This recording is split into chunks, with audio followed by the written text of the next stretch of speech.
adventure, I thought I would do a DIY and a rebuild of my first sucker tube. So this was my first design, and as you can see, it's pretty simple. It's just a 2-inch piece of pipe, PVC pipe, and a 1-inch piece of PVC pipe.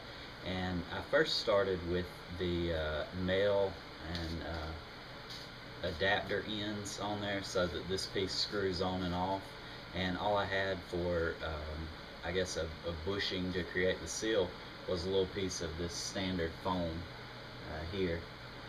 And I had carried some backup pieces, but when I got to testing it out, I figured out that this little piece wasn't quite enough suction. So what I did was I added on another piece of foam and secured it with some string onto the pipe here. And it works really well. There's nothing wrong with it. But now for the new design, I wanted to improve a few aspects of it. So one of the things about it is, put it in here, see it wobbles around a bunch inside the pipe. That's because I didn't have any kind of end cap. So to solve that problem, I got a 2-inch end cap, put a 1.5-inch hole saw, cut it through, so that should help with the wobbling there. Also, I noticed that one aspect that I do like about it is when you draw it out to the end, it has so much foam on it that it helps keep the pipe, helps keep the handle real stable at the end. And I didn't notice it because this is the only one I used until not too long ago. I used one that had a rubber stopper in it, and it was basically the same type design. I think it actually had the end cap as well. And when you drew it out toward the end, it would get stuck. You can see without this piece in it, it has a lot of movement down here, and that's kind of how it was. But when you have all this foam, it's extremely stable there. So my new design's pretty simple. It's 36-inch of 2-inch PVC pipe. This is a 60-degree elbow. It'll be glued on to there. This right here is about a 4-inch piece of pipe. One end is cut off flat. The other end I have about a 15-degree angle on. So that'll go on just like that.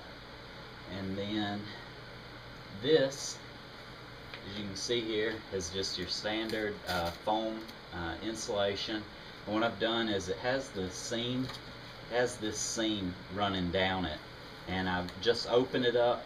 I took some Gorilla Glue, glued down it, and then I taped over it with just some standard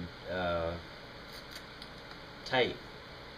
I forget what this tape's called, but just taped over it with some standard tape, and then let it dry overnight, peel the tape off, and then what you're going to do is cut off about a 6 to 8 inch section. It's going to go on the end of the pipe.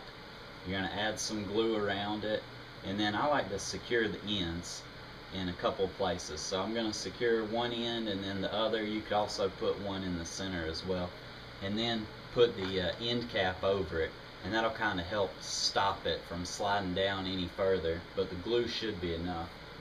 Then before you glue the handle on, make sure you put the end cap on. And then I have a 90-degree 1-inch, and then I have a small about a 1.5 inch section here, maybe, yeah, probably about a 1.5 inch section.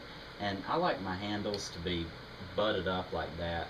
If you can see this one right here, there's really no gap in between them, and I don't want my hand getting pinched, so that's why I didn't put a gap in between them. And really it doesn't take much for us to draw it out, so I like to hold it like that anyway, so I can pull it on out like that. But yeah, that's all there is to it. And what I'm going to do is I'm going to assemble it, and it's assembled now. And a couple final notes. If you feel like there are any cracks, what I've done is I put some glue back over it now that I have it on here, and put the tape back over the top of it. So it's going to need to dry overnight, be ready to go. For the string, I used just a nylon string, and I did an overhand knot, and then I looped it back around, did another overhand knot, and then I did another knot on the same side there. Cut the string close, and then put a little bit of glue over either side of the knot. And while I can't really attest and say, okay, this will last you for 20 years or anything like that, but I can tell you that if this foam messes up, you should be able to scrape it off with a knife, and then if you have to, you could cut the end off, or you could just open up the seam, just cut down the seam and open it up, and just slip it over it and put a new one on, and it should be ready to go again. So it's a pretty simple design, and it seems to be really effective. Okay, I want to show a little demonstration of the sucker tube that I built, and what I'm going to do is just clean out here behind this big rock, just so you can get an idea of what it'll do. I'll show you. There's nothing in that pan to start with.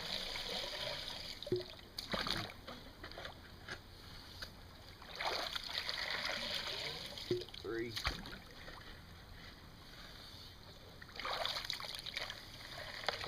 You can tell it's got a lot of suction because the material's not running out of it really fast.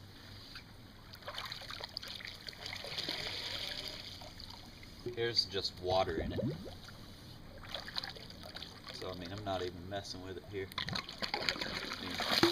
See how much it held. So I think I just put 5 of this 2-inch deal. I think I just put 5 into this pan.